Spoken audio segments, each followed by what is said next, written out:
Wow, so sorry, but never the case.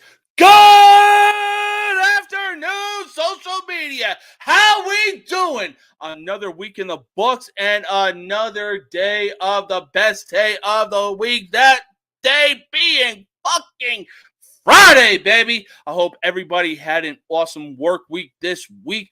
But now it is time to enjoy the weekend. It is time to enjoy some college football. It is also time to enjoy the NFL. But you know what? We also got some baseball going on right now. We got the NLCS going on happening right now between the Mets and the Dodgers. And let me tell you, that fucking shit has been so lopsided when it comes to the scores, it ain't even close. But at least the ALCS has actually been close. Nevertheless, though, we're going to get into that. Now, before we get started, don't forget to click the link in the description of this video and hit the tab that says True Victory so you can get some awesome apparel like this.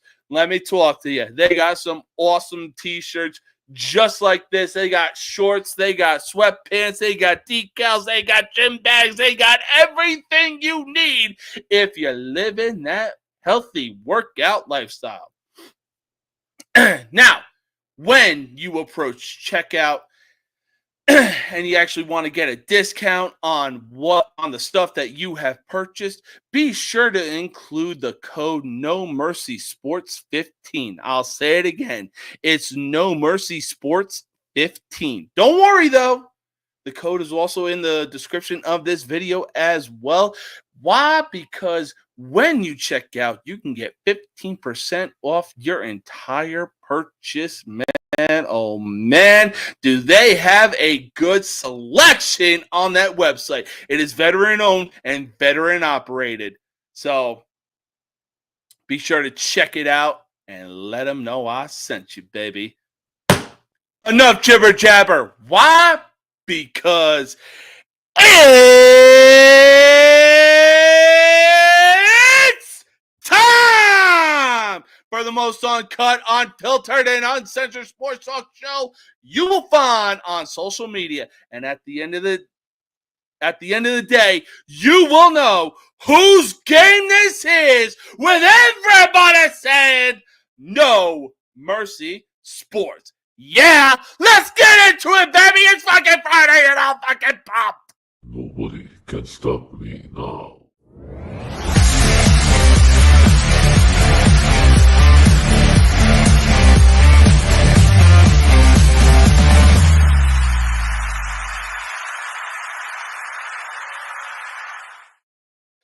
Let me talk to you. Why? Because, ladies and gentlemen, we are live. And like I said, it is the best day of the week. Out of this week, it is Friday. It is time to do this show. We're going to get into some baseball in a minute, but for right now, I got somebody I need to introduce. He is the host of the most villainous college sports talk show you will find on social media, and here he is. I'm a bad guy, the one you love to hate. Andrew Anderson, stating truth that just can't wait. Got a podcast, like a punch right to your face. College sports villain, taking it over the place. I bring the facts whether you like it or not. Dropping truth bombs, giving it all I got. They call me a villain.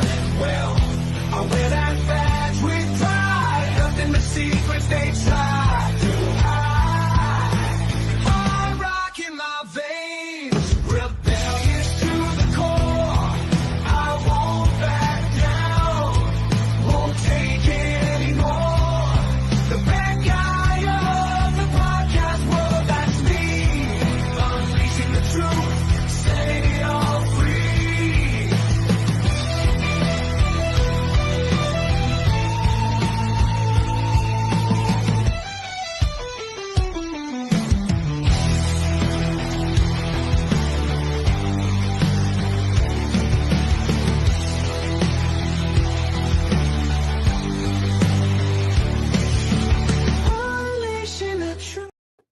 What it do, baby? What it do, Andrew?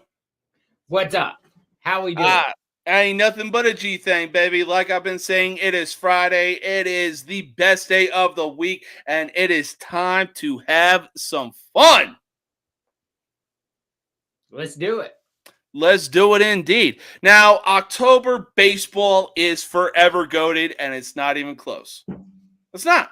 Like, look, I realize that we got football, we got hockey, we got baseball on the horizon, but you never know what's going to happen when the playoffs roll around for baseball. Teams go on a magical run like we saw last year with the Texas Rangers, but still, there's no... These championship series have been unbelievable. Well, I mean, at least on the AL side of things, you know, between the Yankees and Indians. That obviously we saw what happened last night. Now, unfortunately, there has been literally no in between for the Mets and Dodgers. Either the Mets win in big fashion or the Dodgers win in big fashion. And last night, the Dodgers won in big time fashion, winning 10-2 over the Mets. So the Mets are actually putting a beat down on the Dodgers right now. Can't believe I just almost said that. The Indians could actually make this series a series if they win tonight. Regardless, though, who do you have for your World Series matchup and why? I mean, it's cool that the Mets are going to get a second win, but they're not going to win three more. They're not going to win three. The Dodgers are going to win this. And I know that you've been very vocal against the Dodgers and their postseason, but I went to the World Series in 2019. They won it in 2020. I went to the LCS in 2021, 2022, 2023. I mean, like this is a good team. No doubt. They're going to take out the Mets eventually, probably tomorrow is what I'm thinking. And, you know, the Guardians, good story. Not going to have enough to beat the Yankees. We're going to see Dodgers, Yankees. Like I said last night, it's the one we deserve, but the one nobody wants to see. Right. No, I completely agree. I mean, the fact that the Mets' last World Series win was 1986, and their only appearance since then was 2015, really speaks about just how mediocre they were. And then in the last few years, they had 100+ days in first place and choked it away to the Mets or to the Braves. Wow. No. But yeah, ultimately the Mets are just prolonging the inevitable. I know in back-to-back years the Dodgers did go to the World Series, but they lost to two teams that had to cheat in order to get there. Now, I completely understand. If you ain't cheating, you ain't trying. Correct. But with the roster that both the Red Sox and Astros had, the Mets the Dodgers, why do I keep saying the goddamn Mets?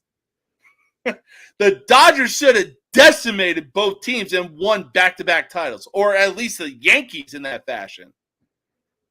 Well, the problem for the Mets is and always will be right now, they're in the division with the Braves and the Phillies.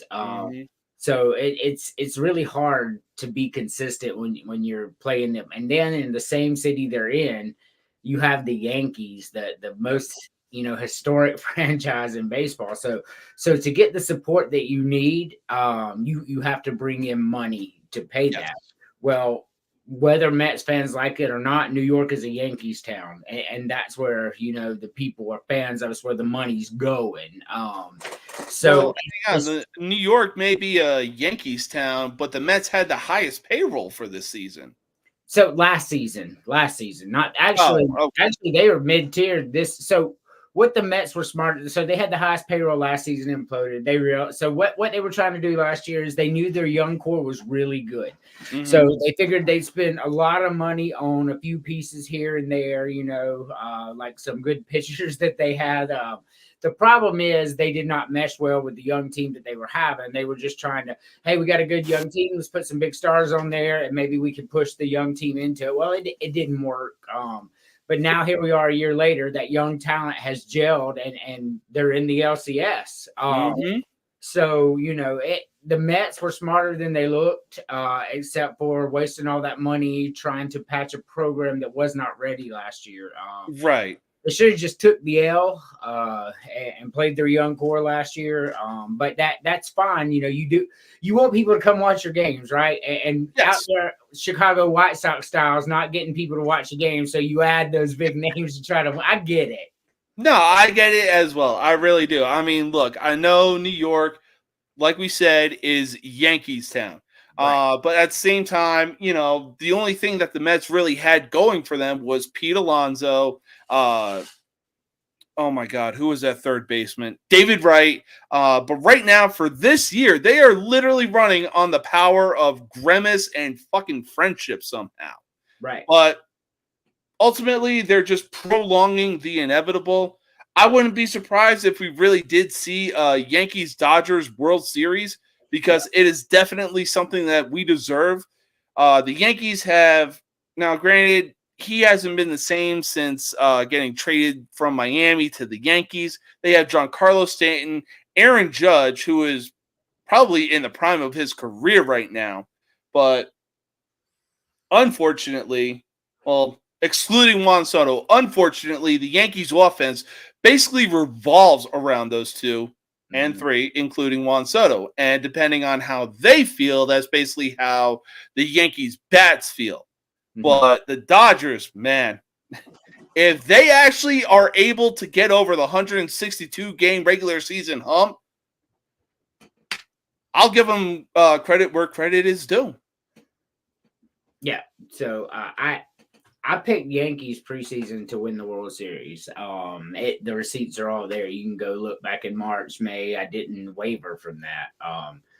I do think the Dodgers can beat them. Make no mistake. I'm riding with the Yankees simply because I picked them at the beginning because I saw what they put together, and it's a really good thing. But the Dodgers are playing amazing baseball. I know they had a hiccup today, but what was it? 4 out of their last 8 games were shutouts. And that was in the playoffs. The Dodgers are the team. Sorry, I got the Yankees game on, and Juan Soto just hit a 2-run blast to put the Yankees up 2-0. Right. And that's kind of where I'm going. The Dodgers can certainly win the World Series. I don't know. Dodgers, Yankees going to be good. Dodgers will be favored in almost every game for sure. Yeah. But I don't know. We'll just have to wait and see. I have no dog in that fight. Dodgers, Yankees ain't the Braves, so I don't care. But it's good baseball to be watched. It's a good World Series to have. It's a World Series that baseball needs. New York versus LA. They need that. No, for sure. They want it. I promise you, they want it. Easily. They're riding it there. I haven't, seen any funny umpire calls or nothing, but I guarantee you they're hoping for it. Because would you rather watch the Guardians and Mets or the Yankees and Dodgers? Let's just be real here. Which one? Yeah, I mean, it's all about viewership. What was it? I think last year when it was Phillies, Diamondbacks, or Diamondbacks, Rangers, I believe viewership went down. But if we see these high market teams, obviously being the Yankees and Dodgers, viewership, you best believe, is going to go up. Right. And baseball needs it. They need a big, because last year, the Rangers and Diamondbacks, outside of those two areas, nobody cared. They like national brands like the Yankees, the Braves, the Cubs, the Dodgers. Those are national brands where they have fans all across the country, and they'll watch. That's why, that's why for the MLB, say, for instance, Kansas City versus a Cincinnati World Series would be awful. Like one of the worst things they could imagine, because outside of Kansas City and Cincinnati, people will watch, but they won't care. Right. So I think they need it. I think they for sure. need this. They need something that can bring in the numbers. Now, we're going to get to Kansas City in a bit because we got some royal expectations for them going into next season. But let's talk about this comment right here. They should have gotten swept by the Royals, huh? That's okay. I got receipts for fucking days, my guy. Yes, the Royals should have been up 2-0 against the Yankees on some technicality calls, but hey, winning is fucking winning.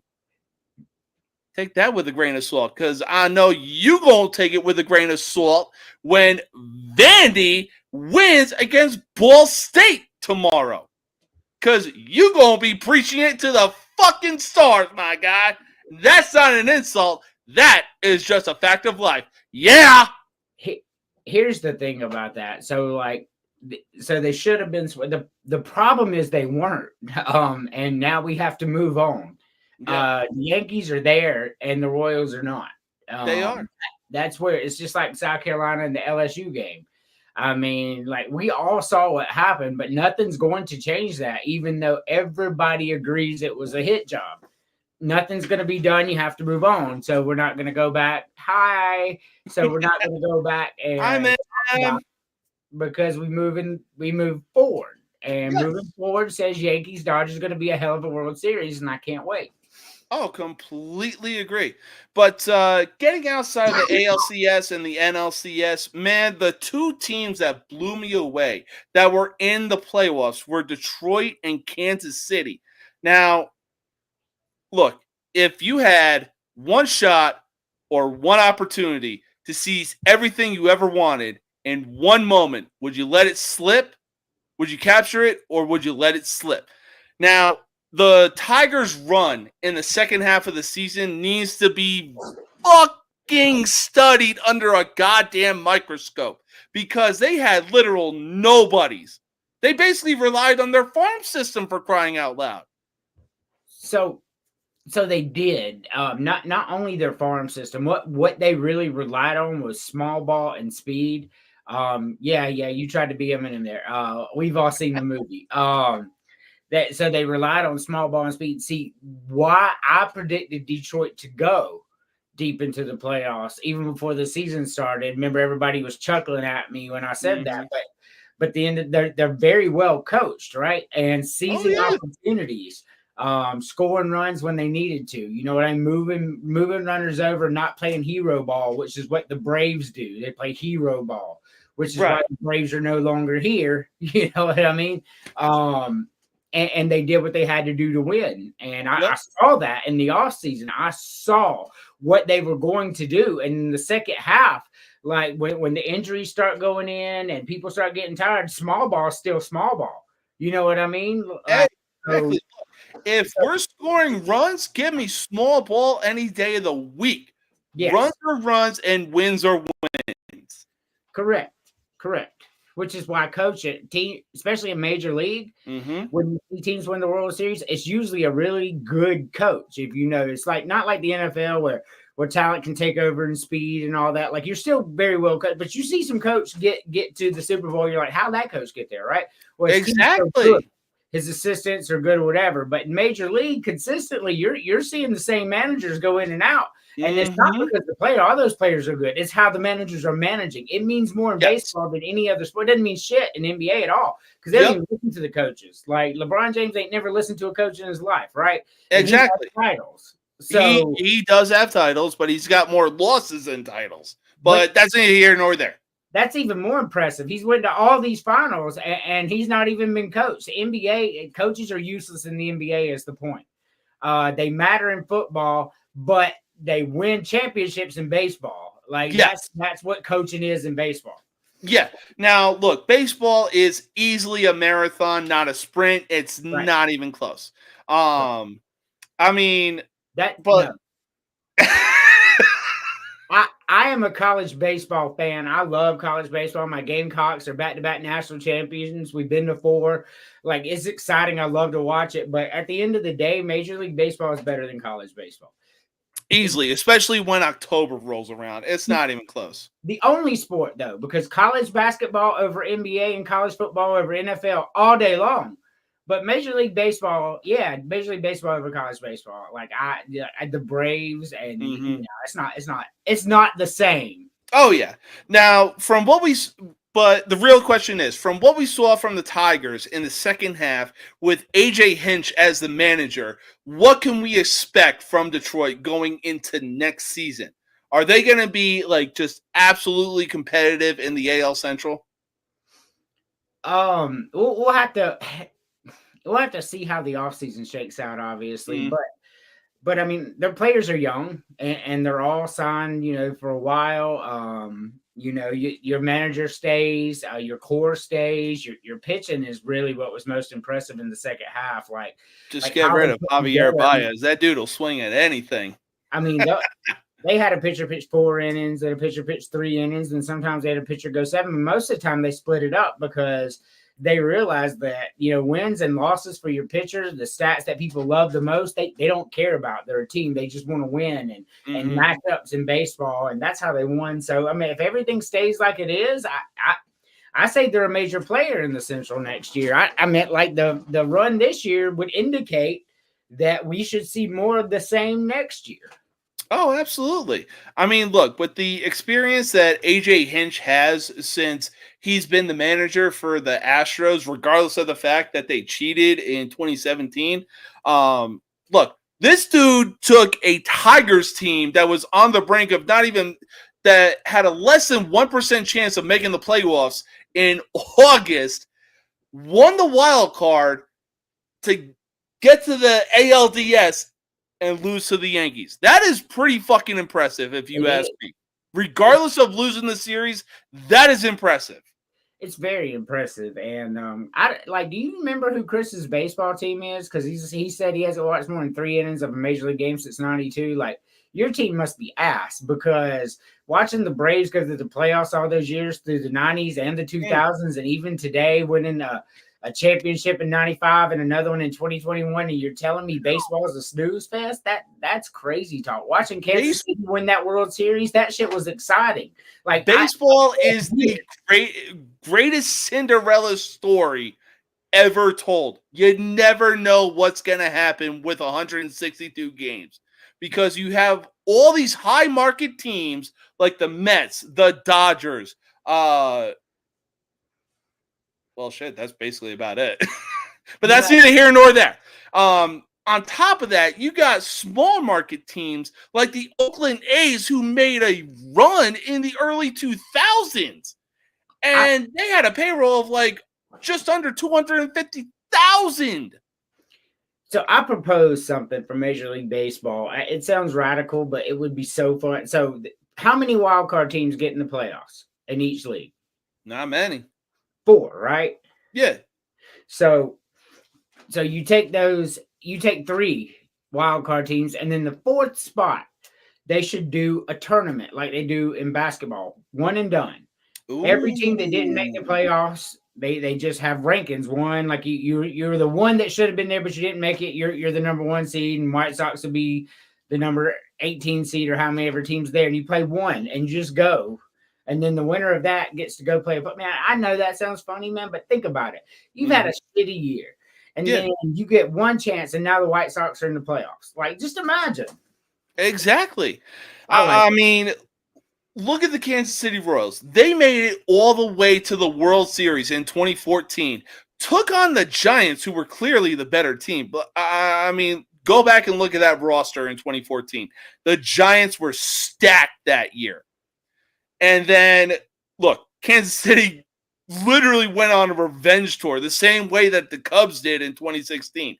They went on a revenge tour, and they won the World Series. I mean, look, they had the stadium shaking. They could feel it around the nation because the plays they were making had the opposition pacing. Man, what a season for the Kansas City Royals this year in 2024. Going from a 56 losing team to improving 30 wins and winning 86 games this season. Unheard of. So Chris says he fell out of love with baseball after the strike of '92. I mean, other sports have had strikes. Yeah, even hockey had a strike in '94. Yeah, so I mean, it's not like we should just damn baseball because of it, because it happens. I don't know, man. Major League Baseball over college baseball, just for the reasons that James just explained to everybody. That run by the Royals, man, like you think about a ragtag bunch of guys from a very small market in baseball. That's exciting. Yeah. You know, college baseball, I love college baseball, but it's not much different from major league. Like generally the same players every year, the big dogs. You know what I mean? So, Yeah. um, I mean, look at the 2016 Cubs. The Chicago Cubs you could consider them a big market team because they're in Chicago. yeah. They won a World Series with a group of ragtag players. Only dude that like actually had experience with was Anthony Rizzo and Jake Arrieta. But at the same time, it was like, who the fuck are these guys? You know? So there's still good players on that team, and I want to note again who the manager was. Somebody who had been in the playoffs a lot, right? Yep. Who was it? Joe Madden? Yes, and you know how many runs had he had with Tampa Bay? My point is, coaching matters more in Major League, like you said, and we see it in runs like this. Yes, like that's why baseball is great. You know, like college basketball, as much as we love the Cinderella story and we love March Madness, at the end of the day, usually the same players are in there. Same way with football, right? Usually the same player. I mean, like it's everywhere you go. It's not just one sport. It's every single sport, you know, with the exception of hockey. Hockey changes quite a lot, actually. Speaking of hockey, right. Hockey strike was a different beast. They had and still have very real reasons to strike against the NHL. Look, the players knew what they were signing up for. It is one of, if not the most aggressive games in sports. Well, when you sign the contract as an adult, you are given your consent to do for the money what is being asked, and you have a chance to read it and see what it says. Yep. And their healthcare may have been bad, but like literally, that's not a great reason to strike, right? Hey, as agents, like you could easily avoid this. Your agents, you go up and you be like, part of my negotiations is we instead of $10 million, we want $8 million, and then we want a $2 million healthcare plan for everybody on the team. You know, everybody does that, and it changed the agents. That's how you change it. Like, you know, and then the big stars advocate for the little stars in their contract negotiation. Like that's the way you do it. The baseball strike was no different. You know, the owners were getting 98% of the revenue, and the players were getting 2%, and minor leagues was even less. It was a crazy disparity, but once again, like I don't agree with the baseball strike. You do that through your agent. Okay, like, I'm John Smoltz, I'm Tom Glavine, and I'm Greg Maddux. And if you want us, we are going to make $10 million a year cutting into your revenue, and that's what it's going to take to keep you. And then people like Ted Turner and George Steinbrenner looked at their wallets and said, okay, cool. And then they did it, and then that's how it changed. So look, hey, Mr. Vandy Chris, if you actually want to get on and make some points, feel free to hop on. The link is there, my guy. He's about to get on. He's about to get on the boot. Oh yeah, fuck. That's right. Okay. Well, hey, if you want to send some receipts my way, feel free to, man, because ain't nothing better. Nothing stirs the pot better than controversy, and I fucking love it. I'm all for it. But look, I'll say this. With the run that the Royals went on, making it to the ALDS, playing the Yankees, but they lost in 4 games, man, that AL Central Division is going to be one to watch. We'll easily exclude the Twins and the White Sox because they basically imploded or lost 100+ games and made history. But that's neither here nor there. Right. All right, though. So we are going to take our first commercial break. Oh, Lord. We're going to take our first commercial break. We will be back in just a few seconds. Yum, yum, get you some. Jalapeno cornbread. Check it out.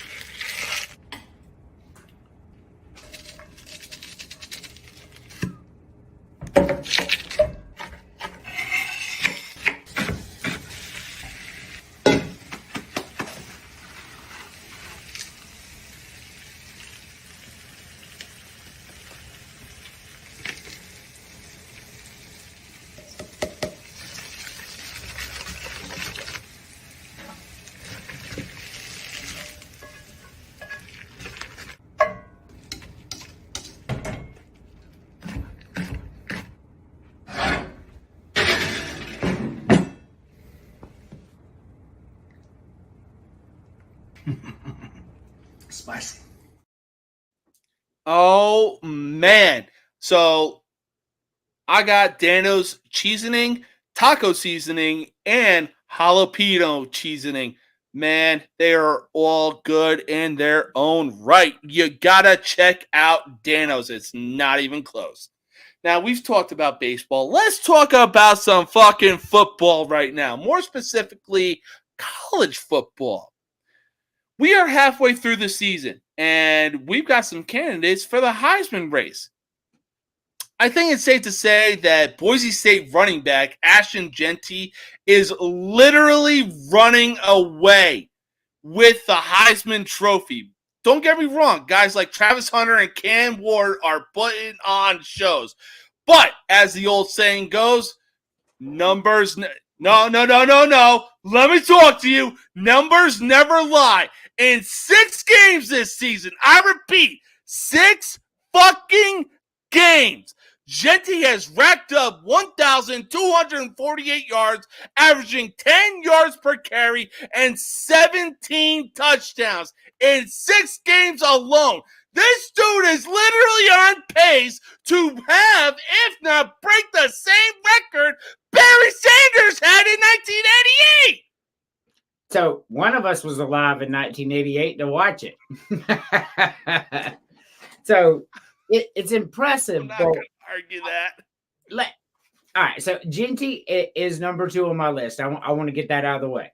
So I'm not knocking him. He's number 2, but competition matters, right? And then you threw out names like Travis Hunter and Cam Ward. Let me tell you why Travis Hunter isn't impressive to me. Okay, you play both ways. That is impressive, but you're not top 5 DB. Yeah. You're not a top 10 wide receiver. It's basically because that you're playing under Deion Sanders. Right. So you're not top 5 in either of the things you play at all. Not even top 10 in one of them. But you want to be the Heisman front runner? No, that does not. Like, I'm not with Cam Ward should have 2 losses. Like, I have no dog in this fight. I don't hate Miami, but those were dirty calls. I mean, and if we have 2 losses on Cam Ward's record, we're not talking about him as a Heisman. He's not that electric. The competition that he plays right now is, and nobody knew the ACC was going to be this bad. Don't get me wrong. I'm not throwing shade at the university. They try, but the reality is these teams are not good, and he's not really showing that much out. So, but go ahead.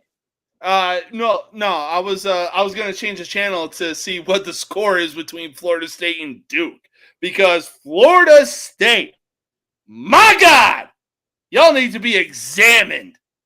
No, they don't. I've already explained on your show, my show, and every show that I've been on, exactly what happened to Florida State. But you brought up the Heisman, right? Yes. So here's what I'm saying about that. So the one guy you didn't mention is the guy who I have leading right now, Dylan Gabriel. And 17-6, Duke over Florida State, I'm guessing Emily just put up there. So because I know that Duke already had 14, so it had to be them 17-6. But thank you, baby. But with that being said, Dylan Gabriel has played Boise State and was the hero of that win. And by the time it's done, Boise State ain't losing another game. So by the time that's done, Boise State will be a top 10 team. Yeah. Ohio State was the number 2 team in the country. Mm-hmm. Probably still going to be top 5 because they ain't losing another game. There's not another team on the schedule that can beat them. So top 10 at worst. After suffering the loss that they had against Oregon, top 10 at worst. Right. They're not going to lose anymore. So you look at that body of work. Dylan Gabriel is leading the league in so much, and he has a win over a top 5 Ohio State team, and by the end, a top 10 Boise State team, in which he was the hero, right? So the fact that we're not talking Dylan Gabriel at all, and it's not just you, I hear it on ESPN and all that, it is crazy talk. Like Oregon has 2-3 losses easy without Dylan Gabriel. He means as much to his team as anybody out there. And he beat number 2, Ohio State. He beat number soon to be 10, Boise State, right? So that's it. So Dylan Gabriel needs more love. Right now I have him 1, Jeanty 2, and I don't even have, honestly, Travis Hunter or Cam Ward in my top 5 right now. No, I mean, I wouldn't doubt that. Look, Travis Hunter, you're good. You play both ways, but at the same time, you're playing at Colorado. Who's the head coach? Deion Sanders. All right. Y'all are playing good, and y'all play Arizona. And if you actually do something this game, who the hell knows? But look, the only reason I consider Cam Ward to be like the third favorite in the Heisman race is mostly because of how he's playing at the University of Miami. This dude is basically like Neo in the Matrix. He's running in regular motion. He's making it look like everybody else is playing in slow motion right now. But yeah, if I completely agree, if I had to bring it down to two guys in the Heisman race, yeah, it'd definitely be Dylan Gabriel and Ashton Genty.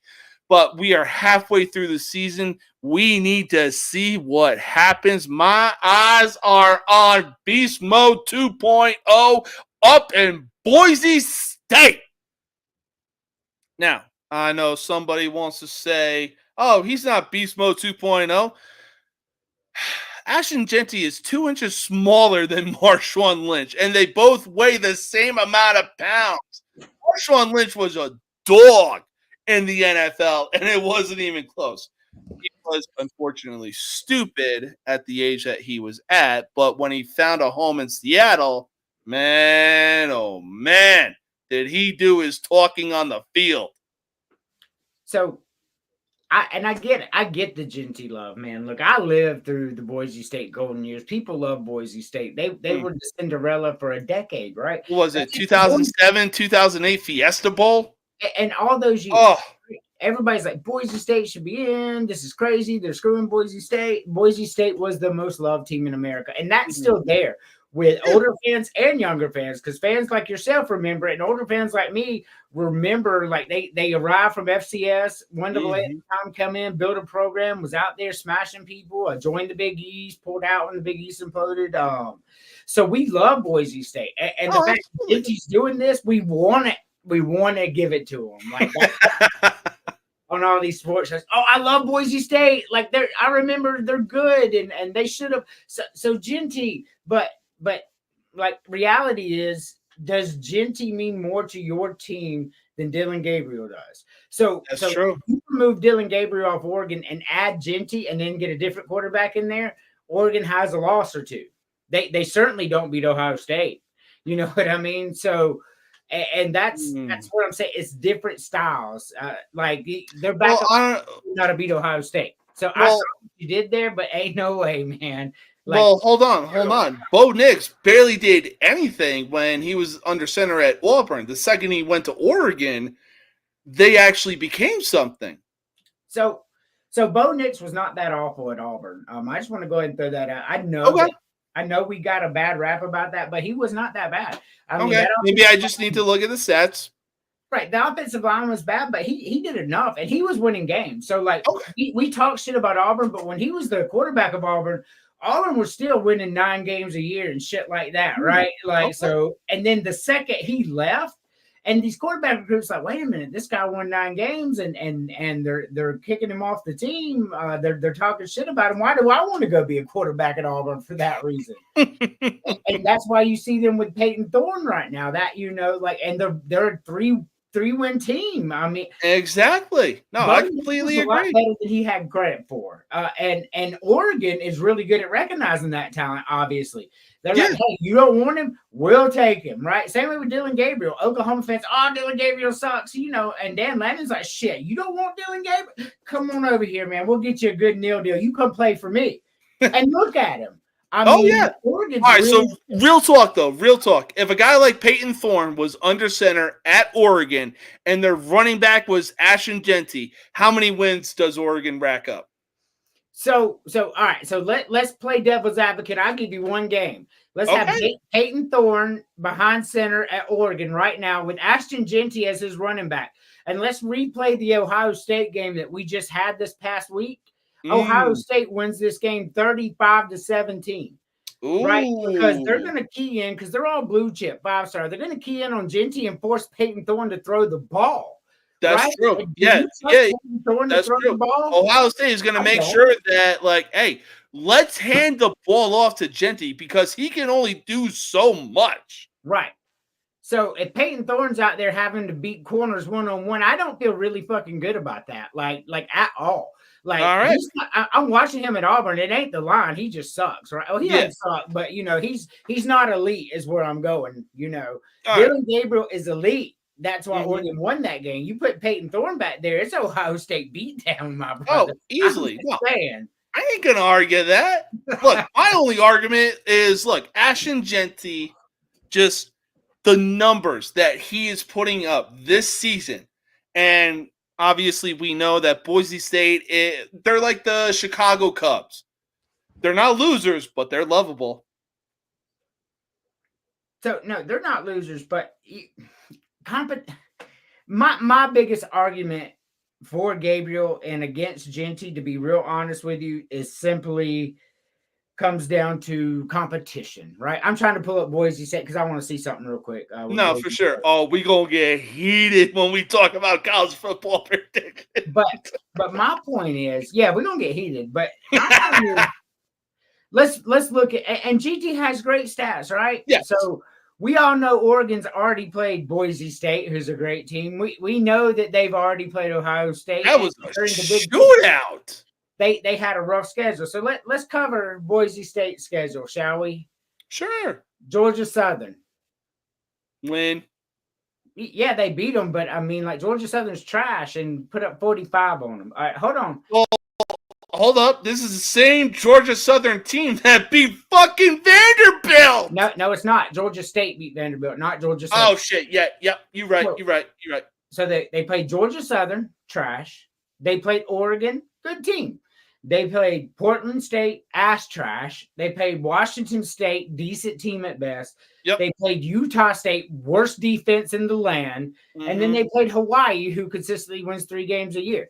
And has arguably the most grueling traveling schedule of any college football team in the country. So I get you're trying to give legitimacy to this, but at the end of the day, competition matters, man. And he's not running.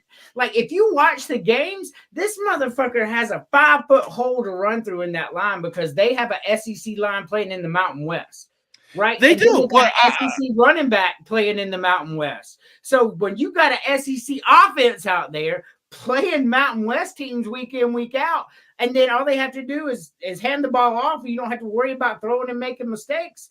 This guy ain't gonna fumble. This guy's gonna have a big hole to run through. Well, it makes it look impressive. Yeah, but dude is shedding tackles like it's fucking nothing. But this dude is making repeated runs like Marshawn Lynch did against the Saints in the playoffs. He's like, get off me, bitch.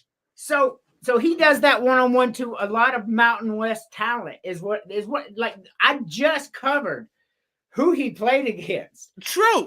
And it's not impressive. Like, and I'm not taking nothing away from him, but listen, James, if you have an NFL offense out there playing against Mountain West, open field tackling. We've been knowing this shit since Pop Warner. This does not matter. Competition matters. Dylan Gabriel's out there playing top 5 teams and getting wins. Gigi's out there running over Hawaii and Utah State and Portland State. It's not impressive enough for me. What Dylan Gabriel's doing against top 5 competition every week is impressive. That's my argument for Dylan Gabriel is all I'm saying. I love Genty. I have him still at number 2. But what Dylan Gabriel has done is more impressive. I'm going to die on that hill. All right. Hey, look. Hey, I'll climb that hill with you. I mean, look, competition does matter, but I will die on the hill that numbers never lie. That's all I'm saying. That's all I'm going to say. We just covered how numbers lie. If you're playing against inferior competition and you can easily run for 300-400 yards a game, and then you're playing SEC team, and that's not the same. Numbers lie. I Do me a mean, favor. Go look at Barry Sanders' 1988 season when he won the Heisman Trophy, and then look at Ashton Genty. This dude is literally on base. you just made another great point to me. So let's go back and look at the competition that Barry Sanders played against at Oklahoma State. Were they A in the Big national 12? champion and great program, Oklahoma. You had national champions within all those years for Nebraska, 94, 95. They were playing, they were all in the Big 12. Okay. Texas. I mean, like, that competition was for real. Barry Sanders was out there against number 1 Nebraska, number 2 Oklahoma, and number 5 Texas. That was their schedule. That shit matters. That, what Genty's doing is not as impressive as what Barry Sanders is doing. Like, you cannot cuff me up with that. Not only because competition matters. That's it. Fair enough. We shall see what happens at the end of the season and when it comes down to the Heisman Trophy ceremony. But for now, let's move on from college football because things are about to get heated when we make some predictions in the world of college football. Let's move on to the NFL, though. Oh, Sirianni. Let's talk about the Eagles. This dude just sealed his fate. If I'm Nick Sirianni, I got my bags packed and I'm walking on eggshells for the rest of the fucking season. This dude really coached the Eagles to a 4-point, I'll say it again, not 1, not 2, not 3, but 4-point victory over the 1-5 Cleveland Browns. Whoop-de-doo, Basil. So the Eagles are the best 3-2 team in the country, right? So and I get what you're saying. Oh, they barely beat the Browns, but I just want to go over what the Eagles have had to go through so far this season, right? So they started with, but they're in a make or break season. Well, I just bear with me because you said he's working on next. I just want to. All right, so they played the Packers, good team, right? Right now, yes. And they beat them. And then they lost to the Falcons, good team. Lost to the Falcons by 1. Falcons, a good team, right? Yes. Okay. And then they beat the Saints with Derek Carr, pre-wide receiver injuries. Impressive.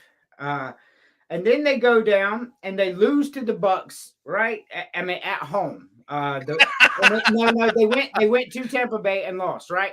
Well, they had 5 turnovers in that game. Well, you can't have 5 turnovers against an NFL team. So that score made it look skewed, but the Bucks are a good team too, right? The graphic in the first half when the Bucks had 250 yards compared to Philadelphia's 0, that needs to be studied. So my point is there are 2 losses, and both of them really, really close are the Bucks and the Falcons. Wasn't that close against the Bucks? But only because the turnovers at the end. Okay, yeah, I was going to say they lost by 2 possessions. Correct, at the end, right? Yes, okay. But my point is that one loss to the Falcons was by 1 point. Okay. My thing is that, look, it's bad enough that the Eagles fans hate Santa to the point where they were actually throwing snowballs at this guy. And then Nick Sirianni at the end of the game against the Browns starts to go and trash talk against the fans. Dude, you're coaching the team that Eagles fans are passionate about. But, you think you want to get off scot-free just because you think you can bring your kid to the post-game conference. My dude, do not think you are getting away from this scot-fucking-free. In a way, in that moment alone, when you started trash talking to the fans, you basically dug your own grave. So the problem is,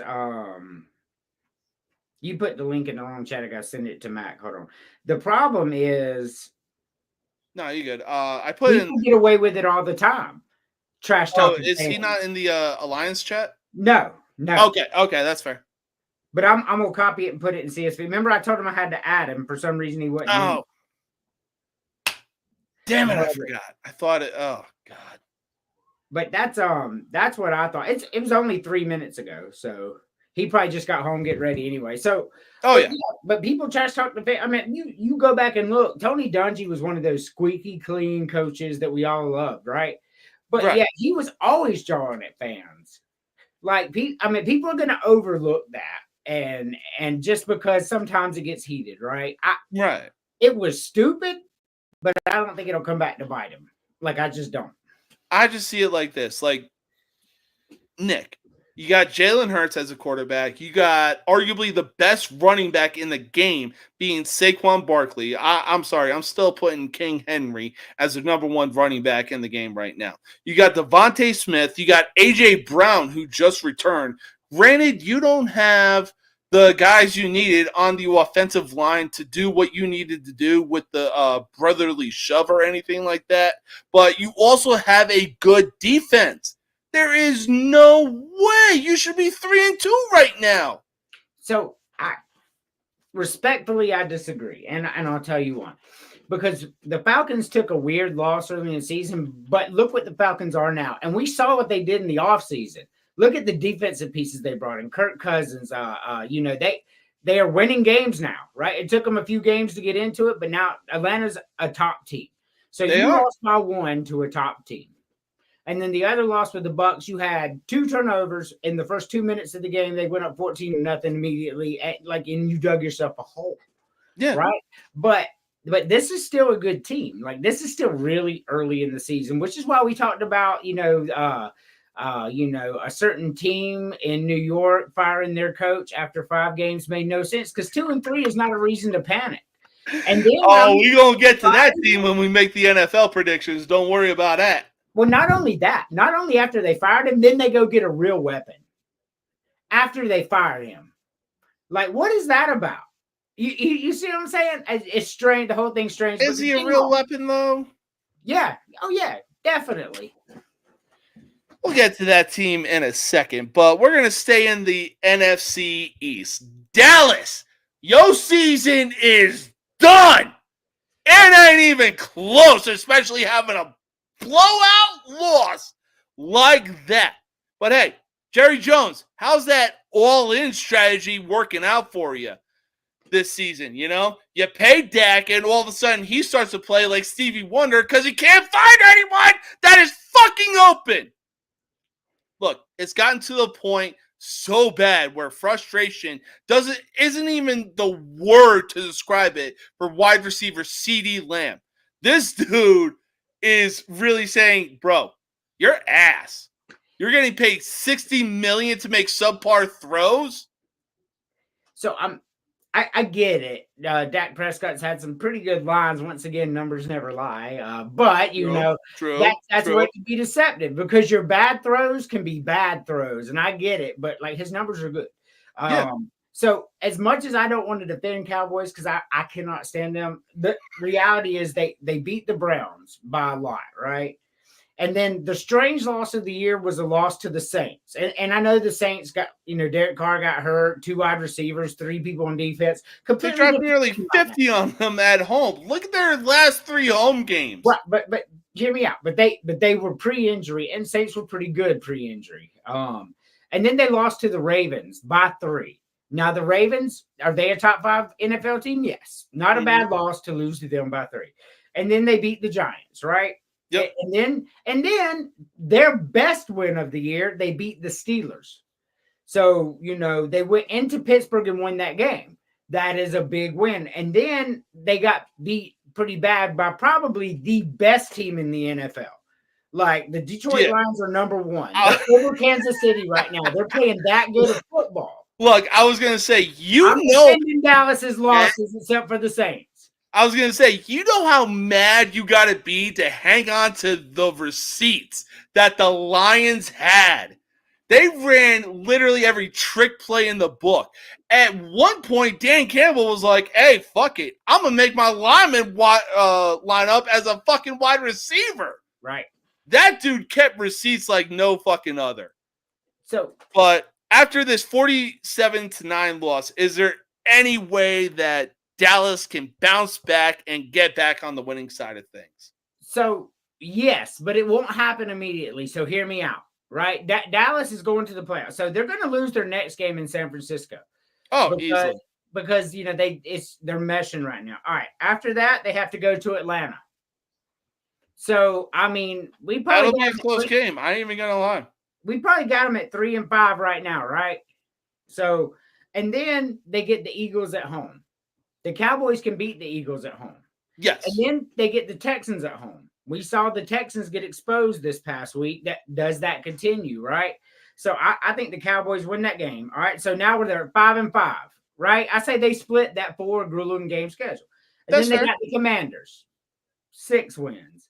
Then they got the Giants, 7 wins. Then they got the Bengals, 8 wins. Mhm. And they got the Panthers, 9 wins. Yep. And they got the Bucks. That's probably a loss. Then they might lose to the Eagles, but then they have the Commanders to end it. That puts them at 10 wins. They'll That's lose fair. the next 2, so it'll look scary, but they'll end up with 10 wins this year. That's fair. So I don't think the season's over. What we did see though is even though they're going to end up going to the playoffs, when they run into a real team like the Lions, they're going to get beat down. That's what we They're did. gonna get beat down again. Is what's gonna happen. Right, but they will have enough wins to get there. So like it's not a total meltdown. But once they go up against teams like this, like they're not a Super Bowl winning team. No, absolutely. They've never been a Super Bowl winning team since '96. Oh man, but look, we got some predictions coming up, and oh man, are things about to get fucking heated. We'll see you in just a few seconds. I got us a 3-pound chuck roast and a Dutch oven. You don't need an Instapot or a crock pot, just a Dutch oven. Check it out. About half a bottle.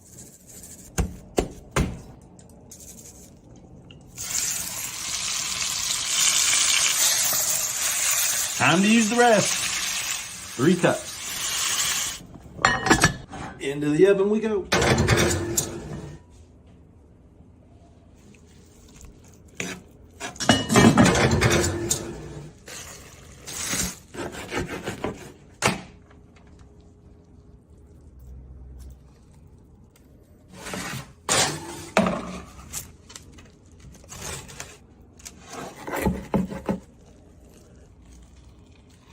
Yum, yum. Get you some of that. Wow, that's phenomenal. Man, oh man, fall is here. Damn, does that look like something that you could eat in the fall weather? I definitely need to make sure I start. You need to send me your list of things we're going to talk about a couple days early, and then I'll make you some graphics and you can put them up. All right, for sure. Like I want to do that, and then you can put them on your page. You know what I mean? Like yeah. And then we'll have it. I just pulled that up in case you wanted a list. I don't know what your itinerary is for the picks, but I will do better going forward. Is what I'm saying. No, for sure. Hey, look, don't put too much stress on yourself, my man. For real, do not. So I like doing this, which is why we all came together. You and I, since we linked up, we have been a package deal, right? Yes.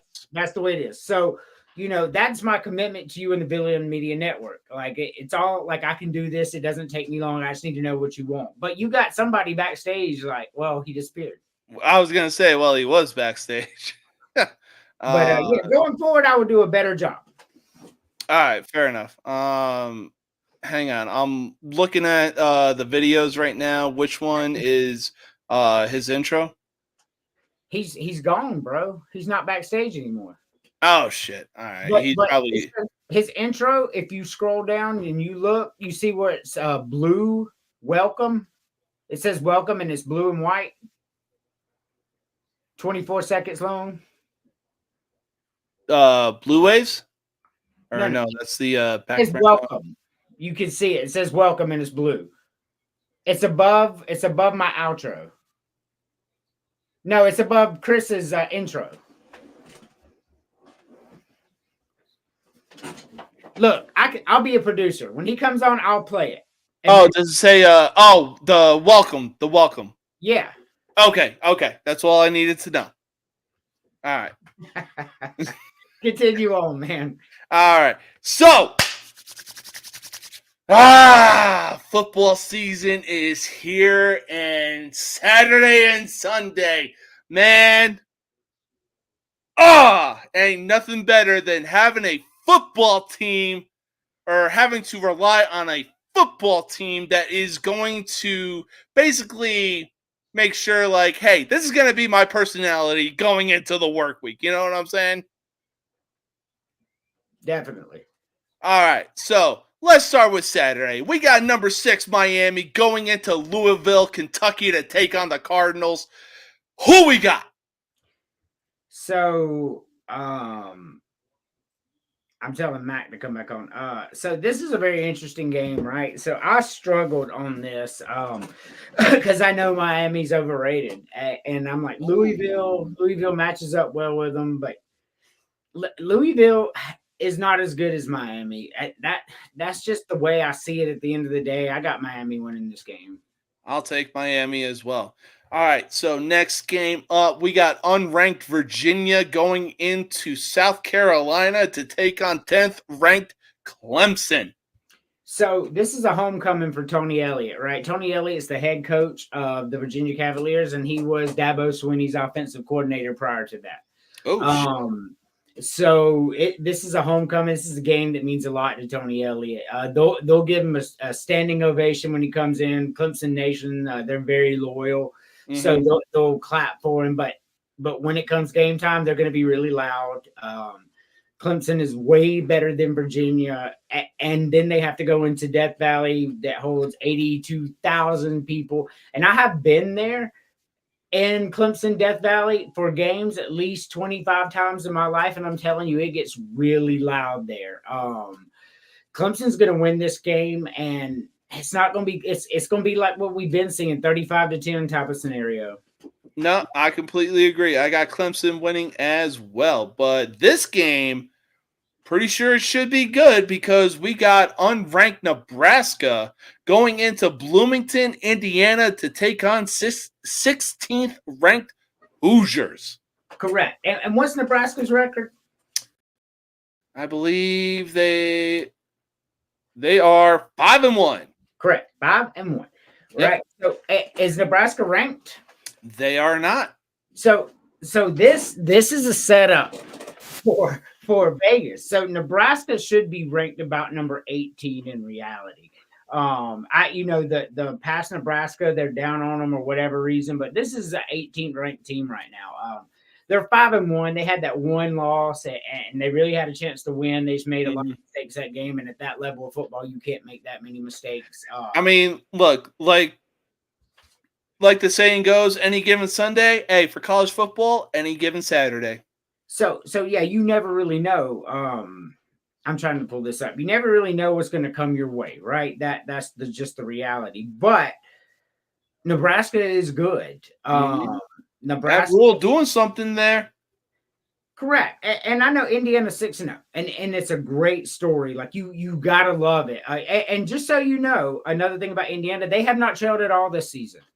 They have never been down in a game, not even 3-0. And neither has Army, bro. So I was just about to say, we gonna get into that in a bit. Right. So Nebraska has one loss, an overtime loss to a ranked team. But they turned the ball over 5 times. So Nebraska should have won that game. Nebraska should be ranked 18.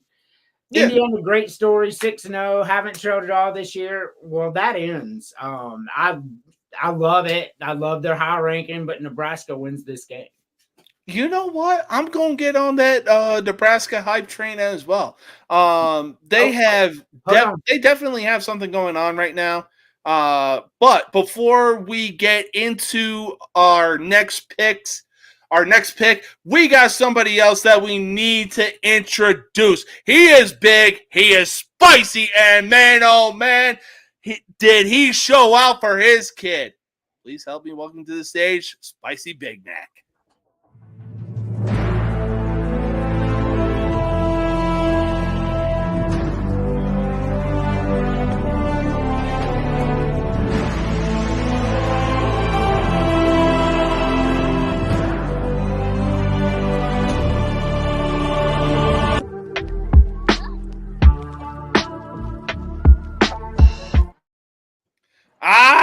What it do, big man? How you doing? What's up? Live from Dundalk High School, Baltimore, Maryland. They just How'd put the a 40 game piece go? on these boys. 40 to nothing. 40 to 40 nothing. Three rushing touchdowns, 15 yards or well, yeah, all three of them were longer than 15 yards. All three of the touchdowns right behind Mikey. That's Now, I'm not gonna what's say up. the boys- I was just about to ask, how'd your kid do? Oh, he's doing good. I got Marley running. I got Marley running around back here. We're waiting for Mikey to get out, but yeah, they're all cheering and celebrating. Everybody's leaving the stadium. That's why I got off, because it was like they're like, everybody leave the stadium. I was like, shit, I gotta hang up and walk out. Hey, that's what it is. That's what it fucking is, man. Good game, But yeah, man. He gonna I'm a eat share good Quentin. tonight. Oh yeah, I'm taking him out to eat. That's why I want to jump on the show real quick. As soon as he gets done, I'm gonna take them to either Denny's or IHOP. We eating, baby. Oh, But- you best make sure he gets those sprinkles. Yes, sir. All right, so look, I'm watching the show, you guys. Thanks for bringing me on real quick, but I gotta go. I love you guys. I'm gonna watch the show again in the morning. You guys have a great rest of the show. Peace. all right, for sure, man. Enjoy the rest of your night, man. Props to you, kid. All right, so Continue on. yeah, so like I said, or as I was about to say, that was one of our co-hosts, Spicy Big Mac. He is big, he's spicy, and he's got some big and spicy takes. But look, family first, as always. It's not even close, you know. Right.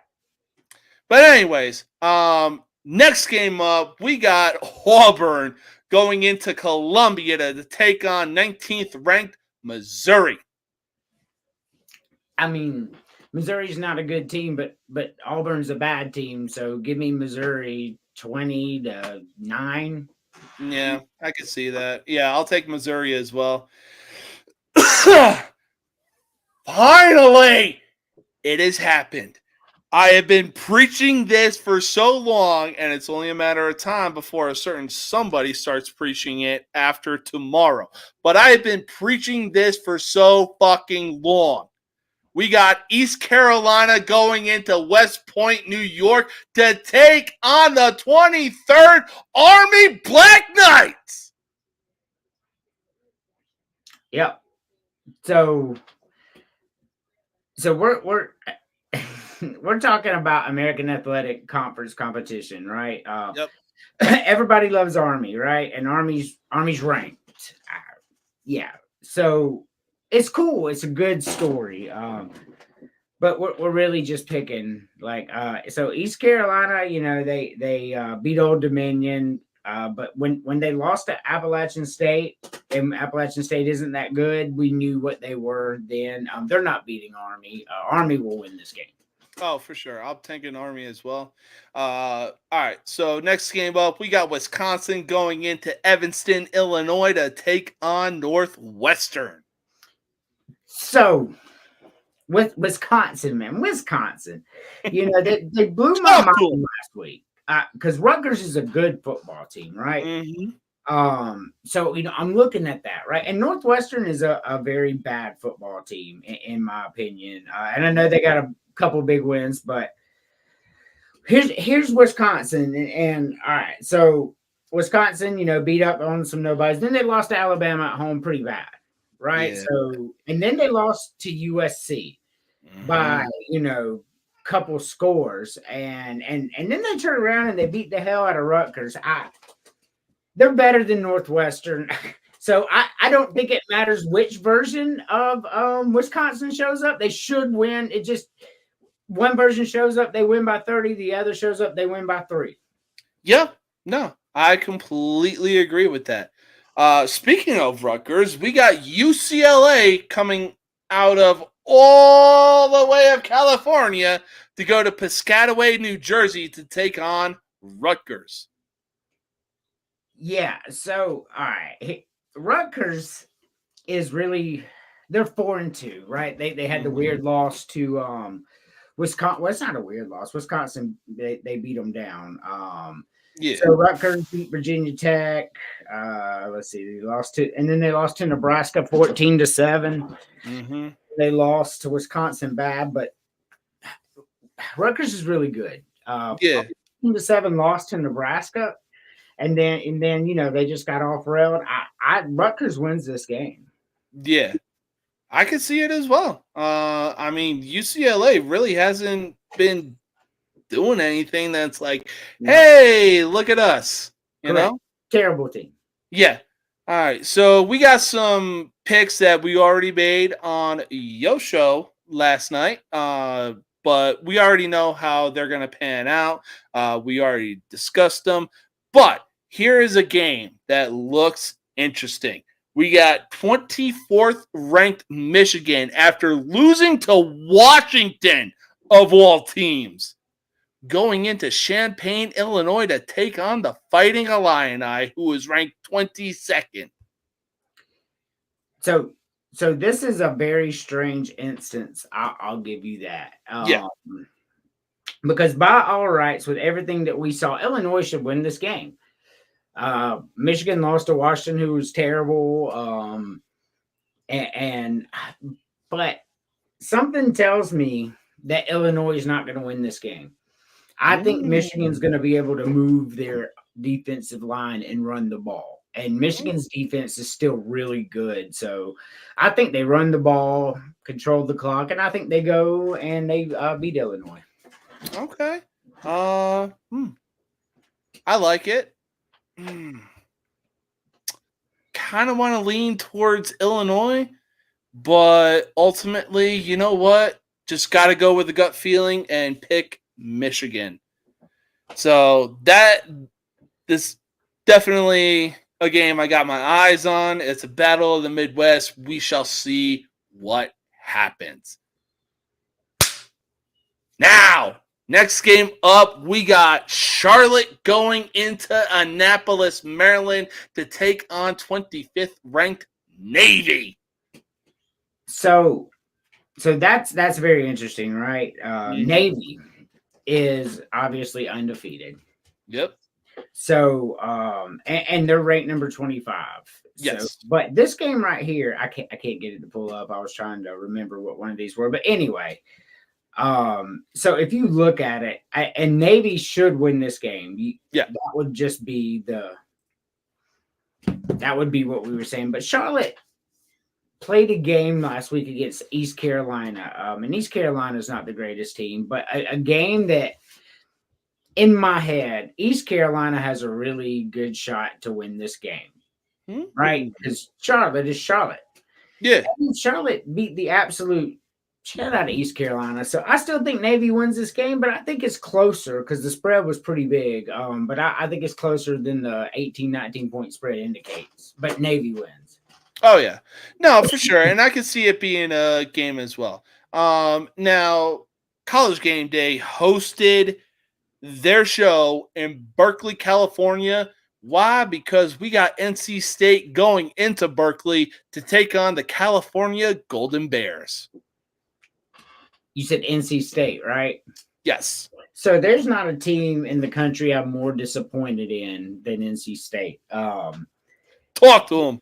They had the talent, not to be a great team, but they had the talent to be a good team. Yeah.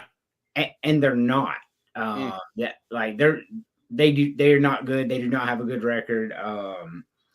California has played some good teams right till the end and won a few of them. I think California wins this game. I'll be honest with you. I think they beat NC State. I'll take California as well. No question. But next game, we got the University of Houston going into Kansas City, Missouri to take on the Jayhawks, who are mostly known for being a basketball team. So Kansas was preseason picked to be number 2 in the Big 12 and hasn't panned out well for them. They're 1-5. But that's just because of a lot of just stupid things that happen to teams sometimes. Houston is a very bad football team. Kansas can be a very decent football team. And I think they're getting better. Kansas wins this game. Yeah, I'll take Kansas as well. Now, the crazy thing is, at one point, Houston was actually a good football team. I mean, they had their years. Case Keenum, he's the all-time leader in passing yards for college football. He went to school there. They had some where the spread would be 28 points back in the day, and Houston by 28. And I would tell people, pick the over, like pick Houston in the points. So like the spread's 28. I'm like, they'll win by 50. I mean, that's what Houston used to be. You're right. They were so good. They were winning 10, 11, 12 games a year, scoring 50, 60 points a game. But this Case Keenum under center. But this ain't that Houston. Yes. No, completely agree. Completely agree. All right, but holy Toledo. Toledo goes into DeKalb, Illinois, who I did not have this on my 2024 bingo card for Northern Illinois to be 4-2. So what? Northern Illinois got beat by a very bad football team, and they caught Notre Dame at a very precocious time. Yes. This team could easily be 2-4 or even 1-5. Yep. Toledo is just top to bottom better. They've had a tough schedule. I think Toledo wins this game. Northern Illinois had a good win, but Toledo's a better team. I mean, I haven't exactly examined Toledo. I'm going off of Northern Illinois' win over Notre Dame. I think, and I'm going controversial when I say this, but I think that Northern Illinois gets the win and takes a creeper step forward to the rankings. Well, I think Northern Illinois is favored in this game. I think more people agree with you than do with me, but 2.5. They're favored, right? Yeah. Yeah, so more people agree with you than they do with me. I'm just looking at the teams and the total body of work. Toledo's a better team. Oh, that's fair. Illinois may come out there and play better, like it happens, but like if I have to take Toledo and Northern Illinois playing 10 times, who would win 6? I'm taking Toledo. So Toledo's a better team top to bottom. All right. That's fair. All right. So next game up, we got USC. Welcome to the Big Ten, baby. Y'all were ranked at some point, but now y'all not. However, though, y'all go into College Park, Maryland to take on the Terrapins. So when I said earlier, there's not a team I'm more disappointed in than NC State. Man, Maryland's real close because I had real decent 7-8 win hopes for Maryland at the beginning of the year. And, man, that's disappointing. And USC come out last week and went into overtime and should have won a game against Penn State, who I have as the number 2 team in the country in my poll. Penn State is that good. USC's a good football team, and they're going to beat Maryland. Ooh, okay. I mean, as much as I want to go against USC just because of a certain somebody who lives in Southern California, you know what? I'm going to take the University of Spoiled Children as well. This is sure to be a good matchup because Colorado, for whatever reason, is basically like the Kansas City Chiefs. Their record doesn't really define what their team is right now, you know? They should easily have a few losses on their record right now, but they don't. Who the hell knows? But Colorado goes into Tucson to take on the Wildcats, who are 3-3. So, Arizona is another team I'm disappointed in too. I really am disappointed in Arizona because I thought they were going to be a lot better. But Colorado, what's Colorado's record? I believe they have 1 loss. Mm-hmm. Oh, 2 losses. They are 4. They lost to Kansas State this past week, and they lost to Nebraska. Yes. So those are not bad losses. I mean, Nebraska is a top 15 team. I've already told you that, and Kansas State's already there. Yeah. So those were close games. Like Colorado is a good football team. Make no mistake, Colorado is going to win this game. Okay. Yeah, I completely agree. All right. Next game up. Let's see here. Here we go. A team that is somewhat slept on, but deserves some respect, as James Madison goes into Statesboro, Georgia, to take on Georgia Southern. So Georgia Southern is not a good football team, bro. And James Madison is. This isn't going to be close. Yeah, I'll wholeheartedly agree to that. All right, we got 14th ranked Texas A&M at Starkville, Mississippi, to take on the Bulldogs. Dude, that's gonna be a beatdown. Texas A&M is gonna go into Mississippi State and disappoint their fans at a level of like 52-6. Oh yeah, wouldn't be surprised. Yeah. LSU, Arkansas, we already made those predictions. It's not even close. Now, this is a game where things are going to be interesting. Ball State goes into Nashville, Tennessee, to take on Vanderbilt. So, what is the spread in this game? Do you have that up? Yeah, Vanderbilt 27. So that tells you that Ball State isn't winning this game. Yeah. Right. So, but Vanderbilt is a good team with a bunch of smoke and mirrors. If they played Alabama 10 more times, they would lose 10 of those times. Easily. They just had a lot of things went their way. But yeah, that being said, they caught Alabama on a bad day. Right. And just weird. But at the end of the day, I mean, Vanderbilt's going to beat Ball State. I mean, Ball State's very, very bad, and Vanderbilt has become decent. So yeah.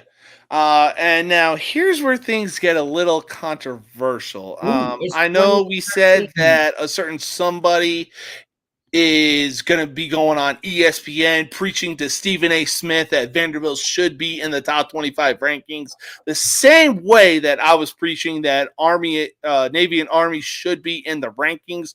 But I think that when Vanderbilt gets this win, they are one step closer to being in the rankings for the first time since 2013.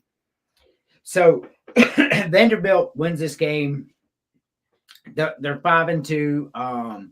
They will be ranked just because the next week they play number 1 Texas. If Texas beats Georgia, right?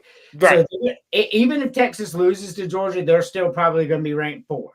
Yeah, they're not falling far if they lose to a top 5 team. No, so, they'll easily be where Georgia is right now. They'll more than likely be at 5.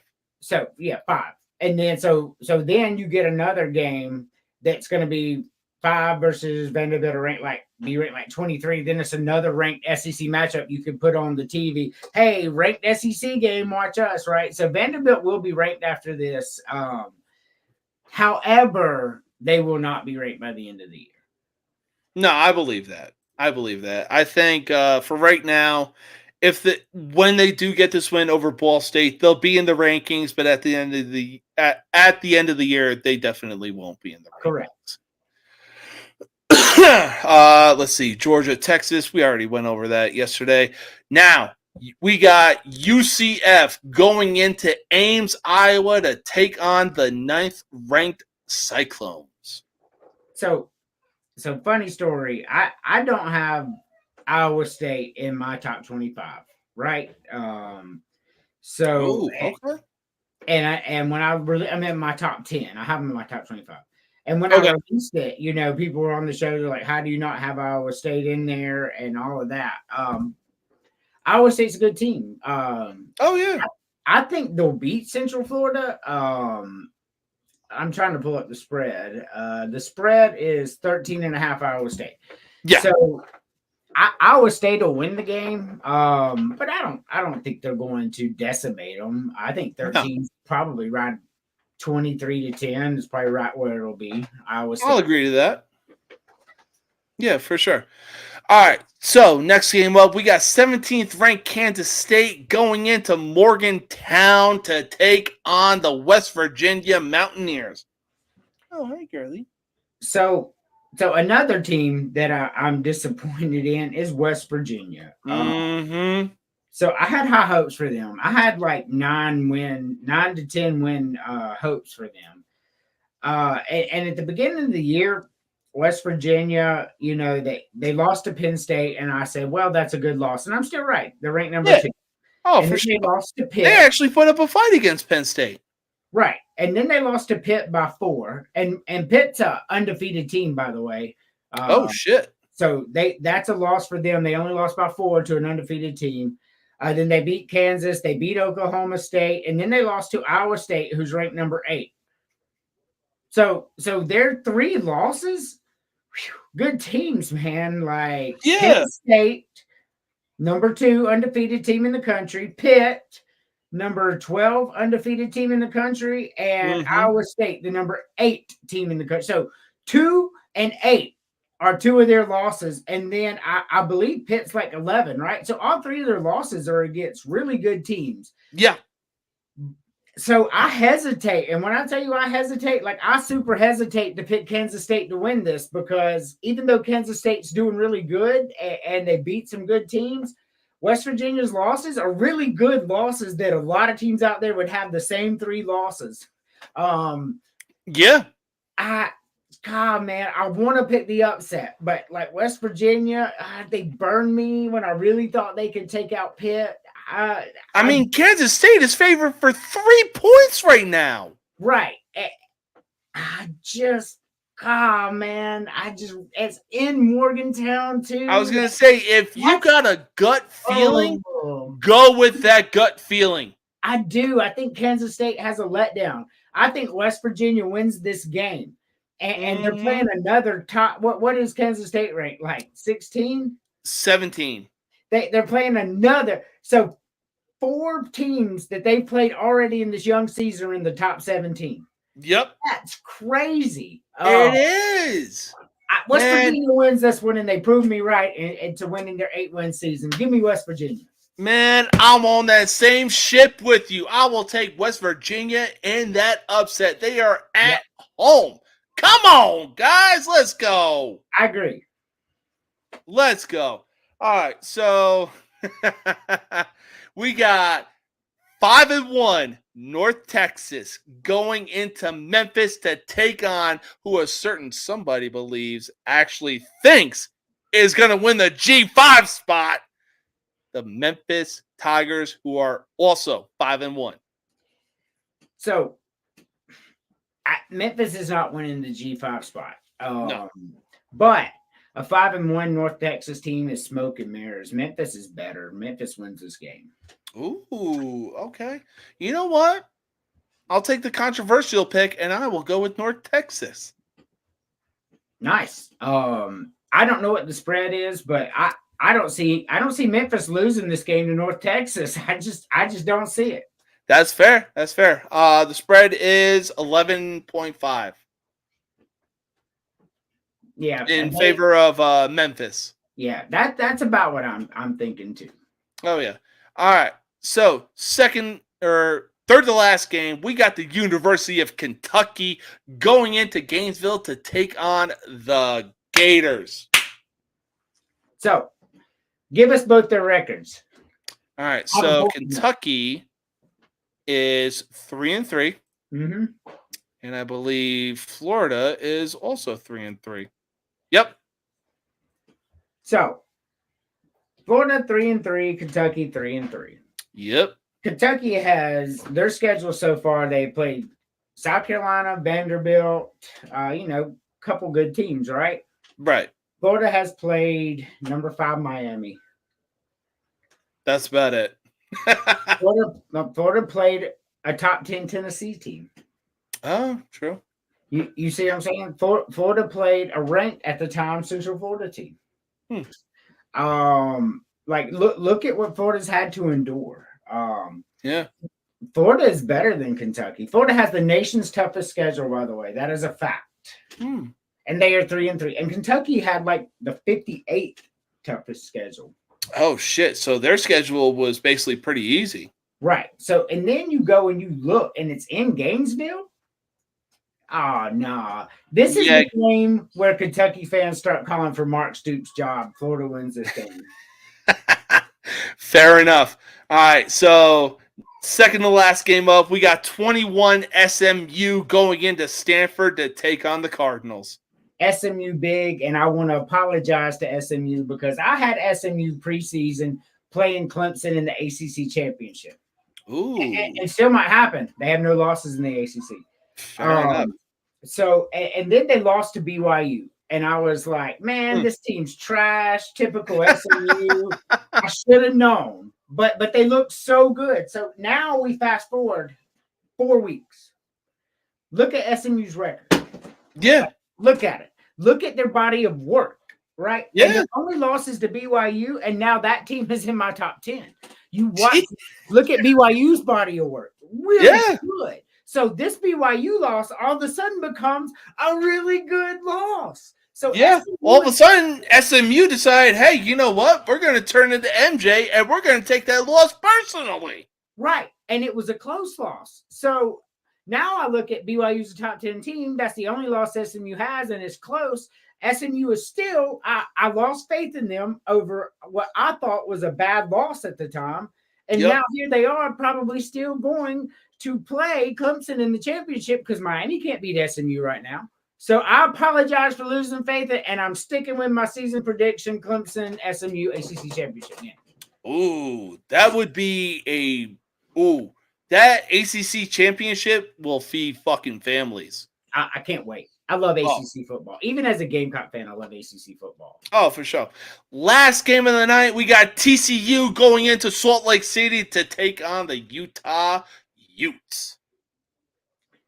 Cam Rising injured again for the season. I think they prepared for this eventuality because they took a bad loss with him under center.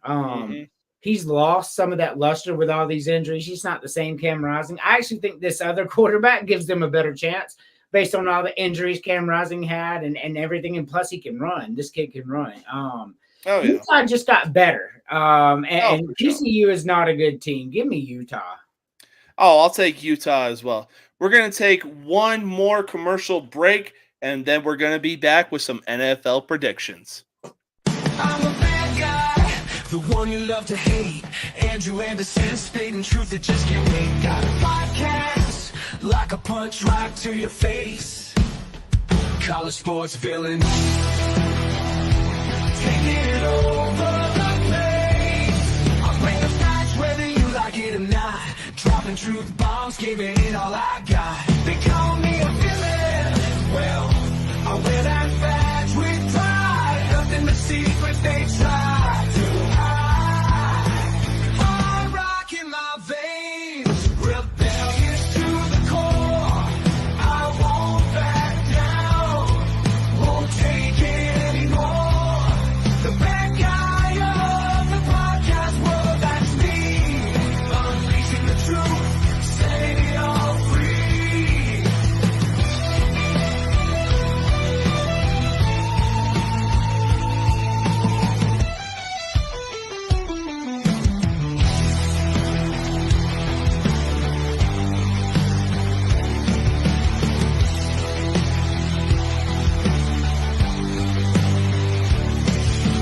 Unleashing the truth. Welcome back to No Mercy Sports. All right, so what we're about to do is get into some NFL predictions. It's going to be really, really cool. James is back, and now that he's back, he's going to start us off with some NFL predictions. Man, let's do it. Yes, sir. Let's do it indeed. My God, what did London do to have this kind of mashup? Oh, wait, the team that's playing in London should already know. Why? Because we got the New England Patriots taking on the Jacksonville Jaguars at Wembley Stadium. Conventional wisdom says Jacksonville's a better team. There's no reason they're 1-5. It's not quarterback play. I know everybody wants to attribute their record to him, but he's playing just fine. Like he's out there, same passer rating. He's doing his job. That team is just not good. Like that. Easily, they have the weapons, but they're not showing up. And they're not good. They're not a well-coached team. I meant, you have strange going ons, and the defense is just dismal. And the talent, I don't know, man. They're a broke team. We'll see them break up at the end of this year. I think the Trevor Lawrence experiment ends, even though he's done his part, and then he'll land somewhere where he can really shine. I think that's what we're about to see out of that. Yeah. The Patriots found Drake May, and I think the Patriots are on the upswing, and I think the Jags are on the downswing. So give me Patriots for the upset. Ooh, you know what? I'll take the Patriots as well. This is definitely going to be an interesting game. I mean, hell, Drake May even put up 21 points on the Houston Texans, despite the fact that they lost by 20 points. Right. So, I mean, look, I got high hopes for Drake May. I will easily take the Patriots in the upset, despite the fact that both teams are 1-5, but we shall see what happens. Right. Now we get into the early afternoon games, I should say. We got Seattle going into Atlanta, where, I'll be honest, I really didn't have Kirk Cousins leading the crowd in the swag surf on my 2024 bingo card. So I wasn't critical of the Kirk Cousins trade. Yep. I just wasn't on the bandwagon. I was Jaffo, right? Just a fucking observer. I was like, yeah, it's either in well or this could be a disaster. And right. I didn't know which way it was going to go, so I really didn't talk much about the signing of Kirk Cousins. Then we drafted MPJ. Kirk Cousins is a 4-year deal. He's getting older. Give MPJ 4 years to get ready. Yep. Somehow it's working out. MPJ is soaking up the information that Kirk Cousins is putting out on the field. And Kirk Cousins is one of those people that share too, which is why they like that. That's why they drafted. Hey, no disrespect to you, Kirk, but this guy's our future. Teach him, because he's that kind of guy. He loves people he teaches. Yes. Falcons have gotten good. Like the first couple of games, they were shaky, but they have found something, and these guys are hitting. Falcons win this game, man. And we're seeing what the weapons that they got. Drake London, Bijan Robinson. I mean, like, with a guy like Kirk Cousins under center, and he's doing what he's doing with those kind of weapons. Imagine what MPJ can do under center with that kind of weapons. When he's ready, yeah. So exactly. Falcons good. You know I got that swag. I'm taking the fucking Falcons as well. Yeah. Oh, man. I said it in the group chat. I have kept receipts all fucking day. A team that a certain somebody said, not going to name names, who thought that the Tennessee Titans were going to win the fucking AFC South, going to Orchard Park and take on the Bills. That is a beatdown of epic proportions. So very rarely do we see spreads in the NFL that are over 5 points. Yeah. Because these teams are talented. Well, this is an 8.5 point spread, and the Bills are going to win this game, and then the Titans are going to go to 1-5, and then we do not have to hear anything else about the Titans going to the playoffs from our buddy. Straight facts. Anyways, next game up, we got the Cincinnati Bengals, who came off a very tough win against the New York Giants. It was like 17-7. Don't know how that's possible, but hey, defense does. Anyways, they go into Cleveland to take on the 1-5 Browns. So Cincinnati has a 2-4 record, but this isn't a Trevor Lawrence type situation. Right. So that it's not the same. So they're doing their job in Cincinnati. So they have a franchise quarterback, right? He got hurt last year. But this year, he is doing his job. They're 2-4. They slipped out of the gate. They had a few injuries, whatnot. But, like, Cincinnati's been doing a whole lot of ball games because you watch the last 2 weeks, something has changed. They're going to beat Cleveland. Yes, sir. They're going to beat Cleveland. And then probably win a lot more games. But, yeah, Cincinnati wins this game. Burrow's going to just have a field day. Oh, for sure. Now we get to the true leader of the AFC South. Houston, the Texans, going to Green Bay to take on the Packers. So, yeah. So I am not a fan of Jordan Love. I mean, I'm a fan, but like I'm not a believer. CJ Stroud is a way better quarterback in my opinion. Yes. But winning at Green Bay, that defense, Green Bay's defense, man, they gave them a chance in every single game this year. That's probably the third best defense in the league. Green Bay put something very special together there. And it's at home. I think Green Bay controls the clock and wins this game. I'm high on Houston, but I think the Packers win. Yeah. As a big supporter of the Bears, despite the fact that the quarterback for Chicago is Caleb Williams, I'm going to have to go ahead and agree. I think Green Bay does take control of the clock. They are favored by 2.5 points. Yep. This should easily be a great game to be on the lookout for. Yes. But yeah, so speaking of the AFC South, we're going to stay there. As Miami, who is literally screwed without Tua Tagovailoa. Like, seriously, I don't know how the spread is even this close. Miami goes into Indianapolis to take on the Colts, and the Colts are favored by 3 fucking points. The spread is that close because Miami has a good team. They do. But Joe Flacco basically has gone back to 2012. No, I get it, but that's the reason that you're seeing the spread this close. The Dolphins without Tua, though, they lose a lot. But Indianapolis and Anthony Richardson, give me the Colts in this game. I'll take the Colts as well. Now, next game up, this should be one of those later afternoon games where it's like America's game of the week. You know how NFL on Fox does that? Right. This should easily be the game of the week right here. We got the 5-1 Detroit Lions going into Minneapolis, Minnesota to take on the Vikings, who are undefeated. So there's not a more smoke and mirror teams than Minnesota Vikings, right? Minnesota Vikings lost a lot and then had some bad injuries.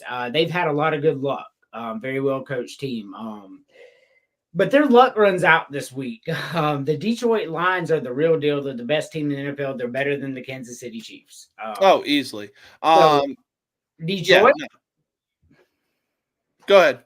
No, I'm saying Detroit. Not okay.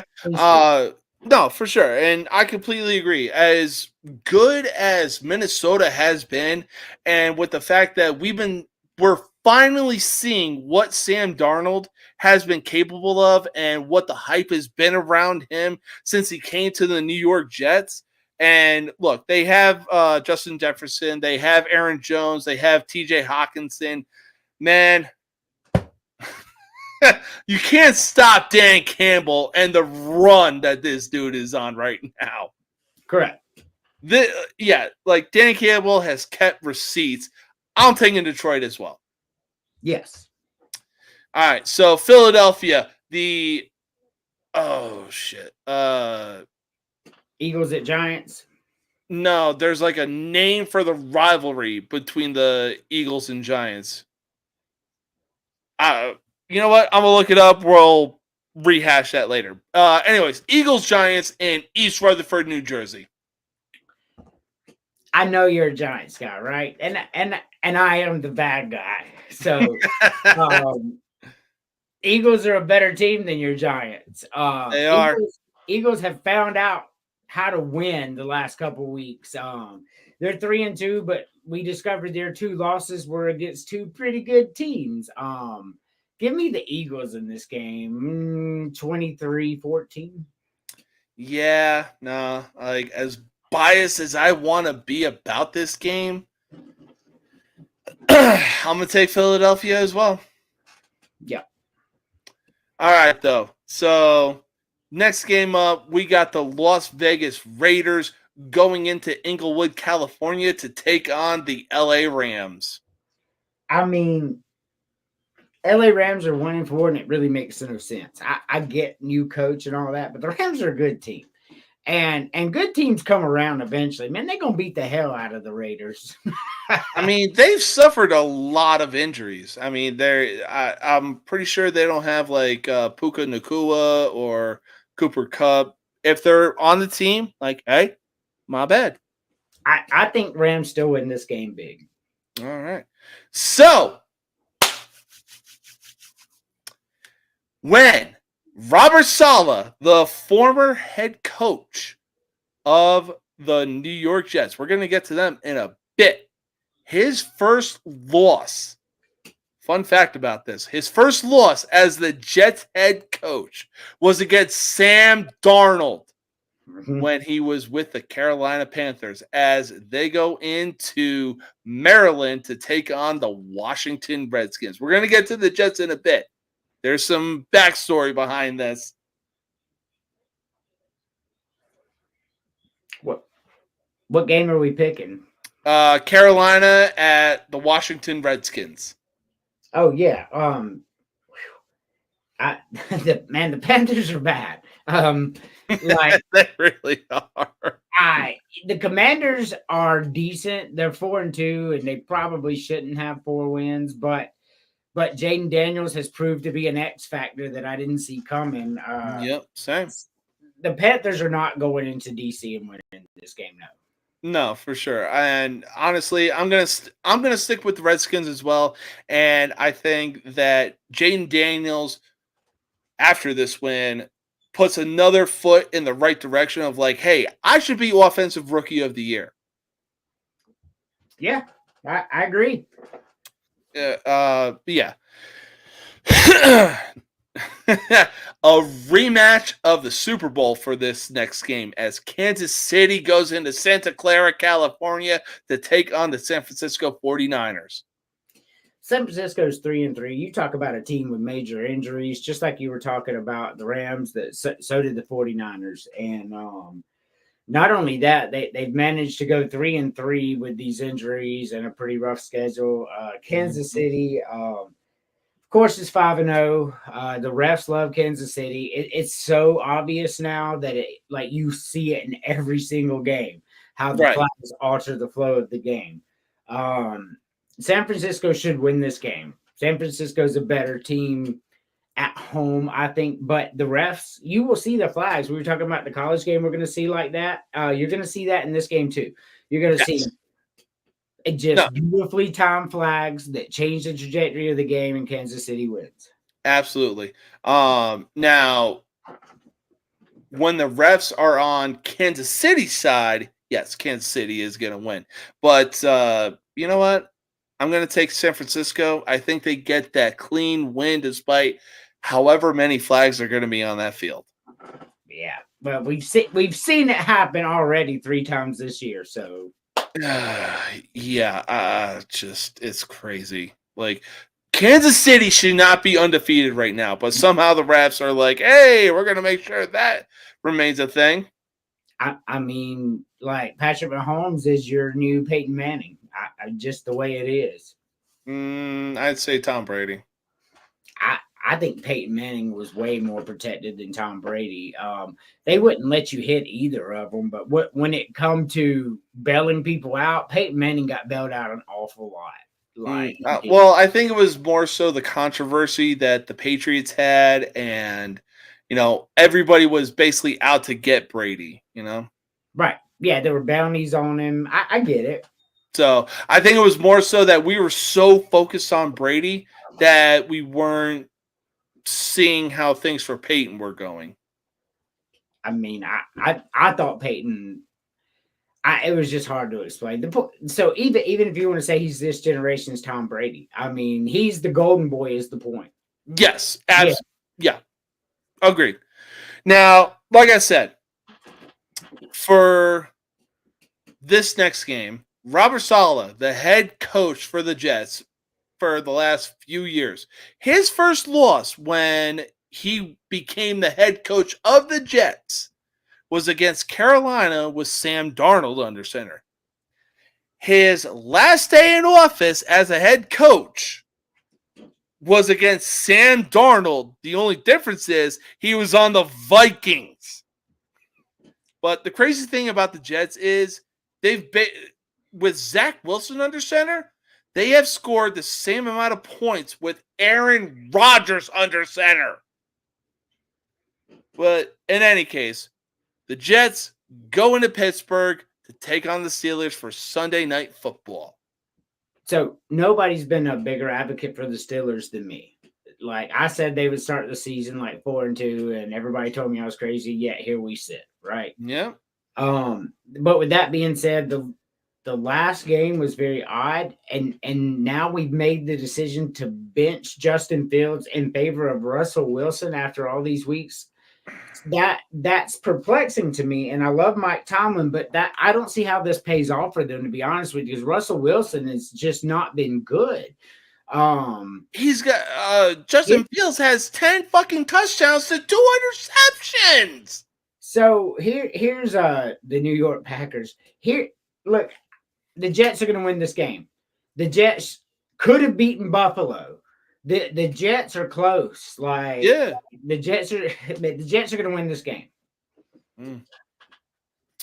You know what? I mean, look, Pittsburgh is a very tough place to play. So I'm going with the environment, and despite the fact that Russell Wilson is under center, I'm taking the Steelers. Quarterback matters. Russell Wilson and Steelers cannot stand toe-to-toe with the Jets and Aaron Rodgers with his new weapon. That's not going to happen. Very I true. understand environment, but give me the Jets. I think the Jets win this game. All right. Well, we shall see what happens for Sunday Night Football, but let's get into Monday Night Football. Man, we got a good one. We got Baltimore going into Raymond James Stadium to take on the Tampa Baker Mayfield Buccaneers. Man, what Baker Mayfield has been doing for the Buccaneers is insane. So yeah, they beat Philly, lost to the Falcons, right? I love the Falcons. That was a shootout. That was a very good shootout. Falcons are a good team. That's a good loss for Tampa Bay. That is by no means a bad loss, right? Oh yeah. Just like this week when they lose to the Ravens, it's a good loss. I mean, it's not going to affect the playoffs if they go out there and they handle business against the teams they're supposed to based on their schedule. We should see them as a wild card team. Oh, yeah, easily. But they're not beating the Ravens this week. The Ravens found something last week and they clicked, and they're about to click. They're about to click all over Tampa Bay. For sure. For sure. Especially with the fact that the quarterback running back duo tandem that Baltimore has with Lamar Jackson and King Henry, it's just unreal. They are setting numbers right now. Mm-hmm. So, yeah, I wouldn't be surprised if Baltimore when Baltimore walks away with this win. But final game of Monday Night Football, we got the San Diego Chargers going into Arizona to take on the Cardinals. So you got Ravens-Bucks as a Monday Night Football game, and that's going to be a good one. So they knew what they were doing. So your other one is the Chargers and the Cardinals. And the first thing you're going to say is, or they just put that out there. So we have 2 games on Monday night, but we don't want one to outshine our big Monday night. But that's not reality here, because even though these teams don't have the best record, the Chargers and Cardinals are going to be a better football game than the Ravens and the Bucks. I think the Ravens win by 10-17. But this game, either way, like I guess I would pick the Chargers by a nose, but I can see it going either way. Like we could be seeing a 27-25 type of game here. This will be the better game to watch. No, I will wholeheartedly agree to that. But in my honest opinion, I think I'm going to take the Arizona Cardinals. Or is Marvin Harrison Jr. injured right now? Because if he is, okay, I was going to say if Marvin Harrison Jr. is injured, that really makes a difference in that game. Because ever since Kyler Murray figured out, hey, maybe I should go to the dude or the wide receiver that we just drafted instead of playing Call of Duty, Cardinals have been on to something. Mm-hmm. But, if Marvin Harrison Jr. isn't injured, I'm taking the Cardinals. If he is, I'm taking the Chargers, and it's not even close. Yeah. I don't know. I don't think he's in. I'm still taking the Chargers, but I wouldn't be surprised either team to win. I just think it's going to be close. Oh, for sure. All right, though. That is all the predictions that we have had. We made our college football predictions. We made our NFL predictions. This weekend is finna to be lit. You never know what's going to happen. It, like Al Pacino said, any given Sunday, but hey, also any given Saturday. We never know. Big shout out to Mr. Andrew Anderson for joining the show. Thank you, sir, for joining. Pleasure to have you as always. Be sure to check him out as the host of the most villainous college sports talk show you will find on social media. Thanks, man. Appreciate Enjoy it. the rest of your night, my man. All right. So we got a lot of good games coming up this weekend. Man, oh man, we are going to see some serious teams that are like, what? They actually won and they're in the rankings? But man, you never know what's going to happen. Right now, I got the Yankees I got Yankees Indians ALCS right now. October baseball is forever goated. Hey, to everybody out there watching, hope you enjoy your weekend. Know your limits, but have fun. And I've always said this, if I was in charge of a group, don't add to the population, don't subtract from the population. Don't end up in the hospital, dead, or in jail. If you end up in jail, don't forget to make a phone call. But afterwards, establish dominance quickly. So, you can check me out on College Sports Villain as a co-host. You can catch me as a co-host on College Sports Villain every Thursday at 8 p.m. Eastern Standard Time. You can catch me as the host of this show right here, No Mercy Sports, every Friday at 8 p.m. Eastern Standard Time. And you best believe you check out the Football Frame of Mindset every Sunday at 7 p.m. And speaking of Sunday, be sure to check out the debut of the Game Day Countdown featuring Matt Campbell and myself at 7 a.m. Man, oh man, is this weekend finna be fucking lit? Let's go. I will see y'all tomorrow and next week. Peace out.